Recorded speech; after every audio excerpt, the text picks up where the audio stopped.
여러분 안녕하세요. 비욘디 이고은 PD입니다.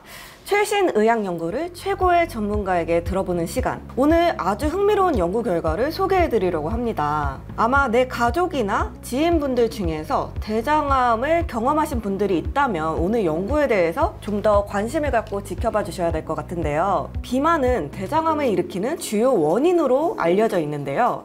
그런데 이 비만이 대장암의 재발을 오히려 줄여준다는 연구 결과가 최근에 발표되었습니다. 대장암을 일으키는 것도 대장암의 재발을 막는 것도 비만이라고 하는데요. 연구를 직접 이끄신 강남 세브란스병원 대장학문외과 강정현 교수님을 모셨습니다. 교수님 안녕하세요. 네, 안녕하십니까. 강남 세브란스병원 대장학문외과에서 일하고 있는 강정현이라고 합니다. 우선 대장암의 발병 위험 인자는 무엇일까요? 대장암 발병한 환자들의 15% 정도에서 20% 정도까지는 유전적인 요인에 의해서 발생하는 걸로 알려져 있습니다. 하지만 이제 대부분의 환자분들은 환경적인 요인에 의해서 발생을 하는 걸로 되어 있고요. 고지방 식이, 섬유소 섭취가 좀 부족하다거나 운동을 좀 덜 하시는 분들에서 대장암 발병률이 높은 걸로 되어 있고, 오늘 이제 저희가 주된 관심을 갖고 있는 이 비만이신 분들에서 대장암 발병률이 높게 나와서 이것도 하나의 원인이구나 라고 우리가 생각은 하고 있습니다. 역시나 대장암의 발병 위험 인자에 비만이 포함되어 있는데요. 어떻게 해서 비만과 대장암의 재발률의 상관관계를 연구하시게 되셨나요?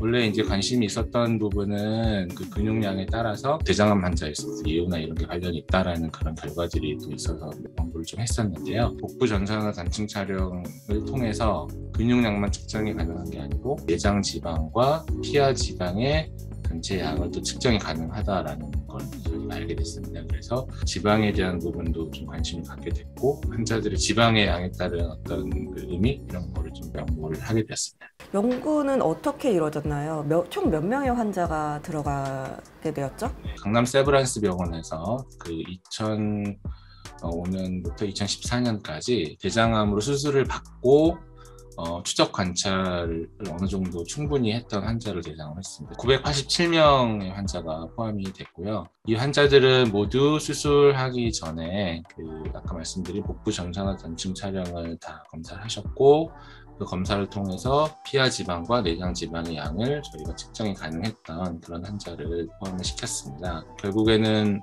각각 측정된 지방의 양을 저희가 수치로 바꾸고 그 수치에 따른 어떤 통계적인 의미를 찾는 연구를 시행했습니다. 연구 결과가 어떻게 나왔을까요? 내장 지방의 양이 남성이 더 많고 피하 지방은 여성이 남성보다 더 많은 것으로 되어 있습니다. 그래서 이제 저희가 이런 연구를 할 때는 이 어떤 기준을 잡을 때 남성과 여성의 어떤 차이를 먼저 이제 고려해서 성별로 차이가 되는 부분을 찾는 게 매우 중요합니다. 그래서 결과적으로 말씀을 드리면 내장 지방이 많은 분이 재발이 좀 적은 경향성은 확인이 됐는데, 통계적으로 이제 아주 강하게 의미가 확실한 거는 이제 피하 지방이 많은 환자들이 재발은 오히려 적었다. 네, 이게 이제 결론이 되겠습니다. 이거는 아주 강한 경향성을 보였다. 이렇게 이해하시면 될 것 같습니다. 그러면 이번 연구 결과로 인해서 좀 혼란이 올 것 같기는 해요. 대장암이 걸리기 전에는 비만한 게 나빴다가 대장암이 걸린 후에는 비만한 게 오히려 좋다는 얘긴데, 그러면 원래는 말랐던 분들이 대장암을 경험한 이후에 지방을 찌우기 위해서 노력을 해야 된다는 말씀이실까요? 물론 어느 정도는 그렇게 생각하시는 부분도 이제 있을 수 있을 것 같습니다. 사실 좀 그 해석을 하시는 게 조금 쉽지가 않은 부분이 있는데, 수술 직전에 내장 지방하고 피하 지방의 양을 이제 측정을 한 거라서요. 수술 직전의 상태가 수술 이후에 재발과 관련이 있다. 일단 그게 주제. 그러니까 비만을 만들어야 될 필요는 사실 없는 것 같고요. 매우 마르신 분들이 있어요. 그런 분들은 사실은 다른 연구에서도 생존율이 좀 더 낮게 나오는 결과들이 많이 있습니다. 그래서 사실 더 빠지지 않도록 잘 유지를 하는 게 사실 더 중요하지 않을까, 이렇게 이제 해석을 하시는 게 어떨까 싶습니다. 지방이 많으면 이제 재발률이 낮아질 수 있다라는 결과가 어떻게 나오게 된 걸까요?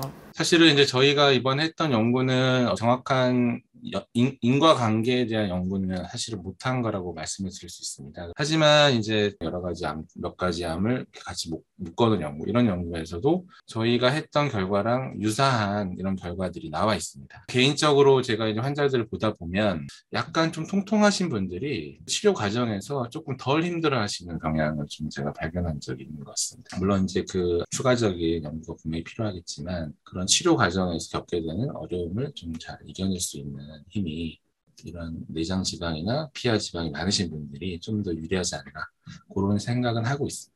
이번 연구 결과로 대장암 환자분들이나 대장암 고위험군인 분들은 건강관리를 평소에 어떻게 하는 것이 좋다고 생각하세요? 막상 진단이 딱 된 이후에 몸의 상태에 따라서 결과가 달라질 수 있다는 거를 하나 보여주는 예시인 것 같아요. 그러니까 너무 마르면 안 좋다라는 것도 제가 생각할 때는 중요한 포인트가 될 것 같아서, 그런 고위험군 분들은 당연히 비만이 안 생기도록 노력을 하셔야 되고, 적절한 수준, 중간 정도 단계의 어떤 그 몸 상태를 유지하시는 게 가장 좋지 않나. 내 몸 상태를 암과 싸워 나갈 수 있을 정도의 어떤 컨디션을 만드는, 그걸 유지하고 만들려는 노력이 중요하지 않을까, 그 정도로 해석을 하면 되지 않을까 싶습니다. 그럼 후속 연구도 계획하고 계실 것 같아요.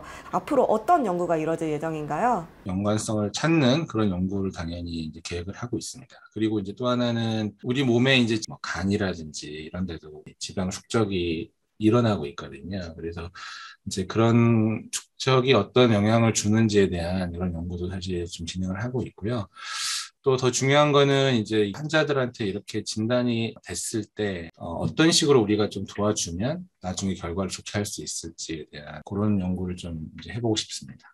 현재 대장암을 겪고 계신 환자나 보호자분들과 이미 대장암을 경험하신 분들을 위해서 마지막으로 한 말씀 부탁드릴게요. 대장암이라고 하더라도 그 치료 이후에 영양학적 측면이라든지 운동적인 측면 이런 데서 나의 결과가 좀 변화가 될 수 있다라는 부분을 이제 생각을 하시고, 그런 것들이 어떤 게 있을지에 대해서 사실 많이 이제 저희랑 같이 고민을 해야 될 것 같습니다. 운동을 어떻게 해야 돼요? 아니면 뭘 먹어야 되냐, 이런 거 되게 많이 물어보시는데, 저희 같은 연구자들이 할 수 있는 거는 그런 질문에 근거 중심의 답을 드릴 수 있도록 결과들을 좀 만드는 게 필요하지 않을까라는 생각을 하고 있어서 저희가 더 열심히 노력을 해야겠다라고 생각을 하고 있고, 환자분들, 보호자분들 모두 힘드시겠지만 그 과정을 잘 이겨낼 수 있는 그런 노력이 나중에 좋은 결과를 보상을 받을 수 있겠다라는 부분에 대해서 믿음을 갖고 치료를 해주셨으면 좋겠습니다.